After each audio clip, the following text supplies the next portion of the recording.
Ja, um mit dem Donkey auch wischen zu können, spannen Sie ein trockenes oder feuchtes Tuch auf das Wischboard.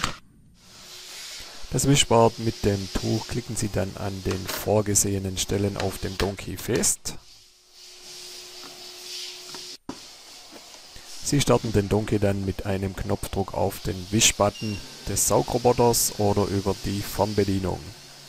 Weitere Infos auf roboterstaubsauger.com